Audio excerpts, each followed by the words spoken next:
je vous propose de revoir les différentes étapes de la digestion chimique.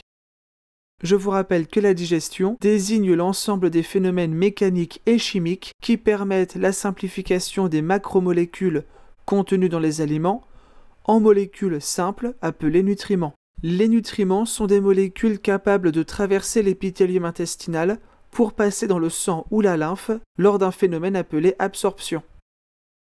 Vous observez le tube digestif en orange, il débute par la bouche et la cavité buccale et se poursuit par le pharynx, l'œsophage, l'estomac, l'intestin grêle, le côlon, le rectum et s'achève par l'anus. Les glandes salivaires, le foie, la vésicule biliaire et le pancréas sont des organes annexes. Leur fonction est de sécréter ou de stocker des substances qui participent à la digestion des aliments. L'ensemble des organes du tube digestif et des glandes annexes forment l'appareil digestif.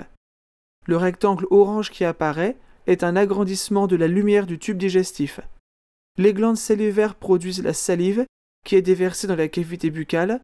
Le foie produit la bile qui est stockée dans la vésicule biliaire et est ensuite déversée dans le duodénum, en même temps que le suc pancréatique produit par le pancréas. L'estomac produit du suc gastrique qui contient entre autres de l'acide chlorhydrique et l'intestin produit du suc intestinal. Commençons par la digestion des glucides. Le principal glucide complexe apporté par l'alimentation est l'amidon. Il s'agit d'un polymère formé de plusieurs dizaines de milliers d'unités glucose, reliées les unes aux autres par des liaisons osidiques.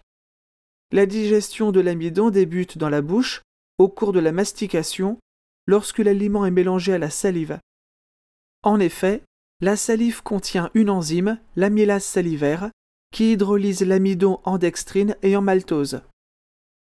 Les dextrines sont des polymères de glucose de petite taille, tandis que le maltose est un exemple de dioside formé de 2 unités glucose.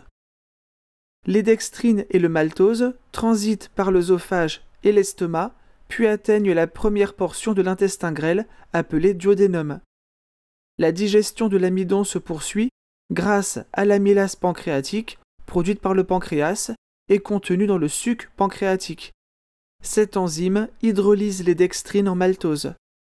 Les molécules de maltose obtenues sont finalement hydrolysées en 2 molécules de glucose par la maltase intestinale.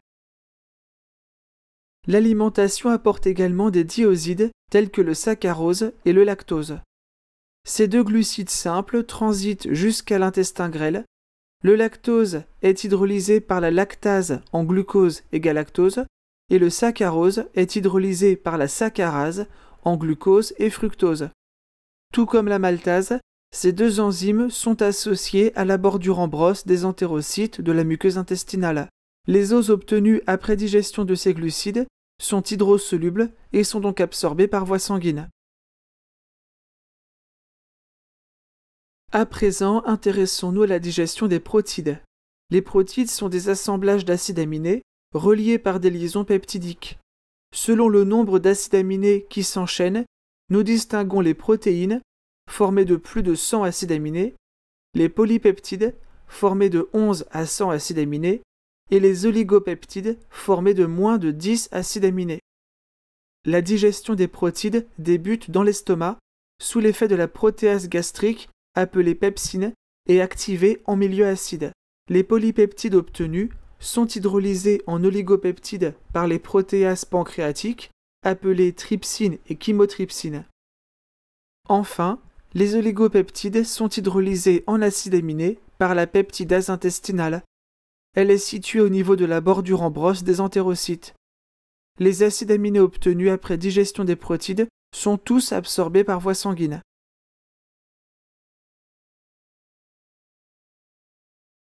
Maintenant, il nous reste à voir la digestion des lipides. Les lipides sont principalement apportés sous forme de triglycérides par l'alimentation.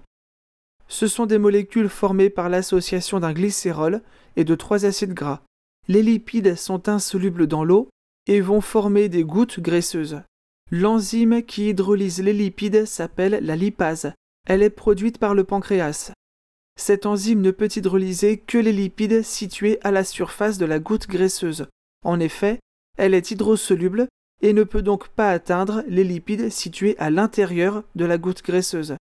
Par conséquent, la première étape de la digestion des lipides consiste à former une émulsion, c'est-à-dire à fractionner les gouttes graisseuses en très fines gouttelettes. La formation de l'émulsion débute dans l'estomac sous l'effet du brassage et se poursuit dans le duodénum sous l'action de la bile. Cette dernière est produite par le foie et permet de fractionner les gouttes graisseuses en très fines gouttelettes de quelques nanomètres de diamètre pour former l'émulsion. La lipase pancréatique peut ainsi atteindre tous les triglycérides alimentaires. Leur hydrolyse aboutit à la formation d'un monoglycéride et de 2 acides gras. Le monoglycéride et les 2 acides gras sont liposolubles et sont donc absorbés par voie lymphatique.